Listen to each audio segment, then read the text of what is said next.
Hey Martians, I'm here with Thomas Ackermann here at JPL. Thomas, tell us about what you do here.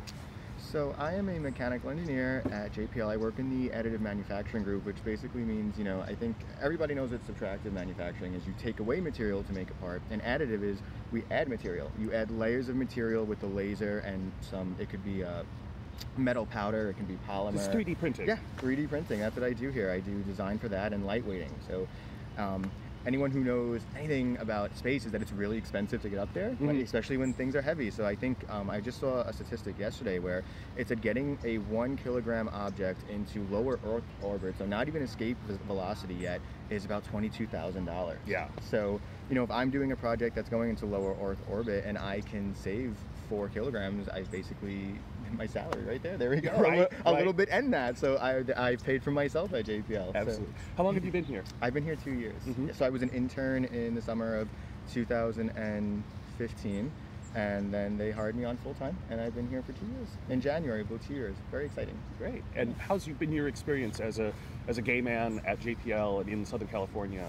Well, as a gay man in Southern California, this is like the place to be gay. So it's pretty good. Yeah, it is. It's really nice. And then at JPL, there's such amazing representation here. And I worked at NASA Glenn in Ohio, in Cleveland, and I was a little disappointed at the lack of representation. And when you came to JPL, I remember, this is a really cute story.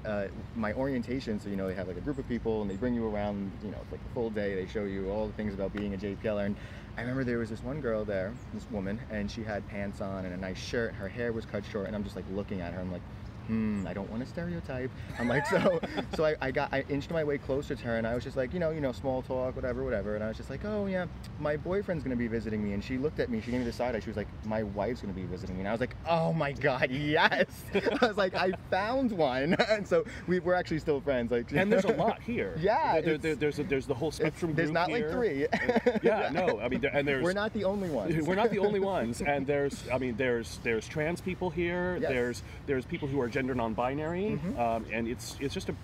There are ace people. I mean, we have the whole spectrum, and I think the nice thing about working in a place that's in Southern California is that it kind of takes on the culture of that area. So you can be ace and non-binary and gay, and tell people you have a boyfriend, a girlfriend, trans friends, and that's the way it is, because you leave JPL and you're in an area that's so accepting of it.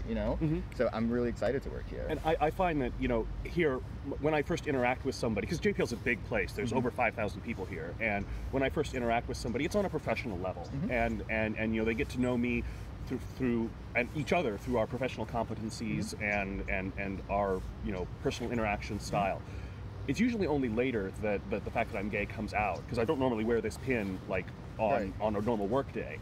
So but it's never been an issue, and I've had people come to me and be like, oh, my child or my niece or something like that is can I talk to you about their, that's really nice. Yeah, it's and really I think great. that visibility is important, so that people who may not have much experience with gay people at all can have a resource, and a personal one. It's really nice where you don't have to be the token gay person at an organization.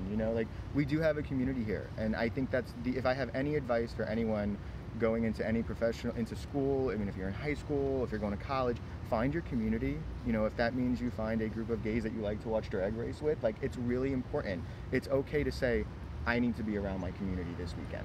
Sometimes I'll be hanging out with my straight friends and my cisgender friends, and I'm just like, I need to go see my community tomorrow. And that's fine. It's okay to do that. It's okay to say, I feel most comfortable around other queer people, or to say I just want to be in that situation. And that's the really important thing about JPL, is that I do have queer friends, and I can just be like, hey, I need a coffee, I need some gay in my life. I do, I need some gay. So, absolutely. It's really important. Well, thank you so much for chatting with us, and it's wonderful to meet you. And it's great meeting you. 'Cause we had not met prior to this, so like I said, JPL's a big place. Yeah. So, but we'll see you again. Yeah, you will. Hey, thanks. Bye, everybody.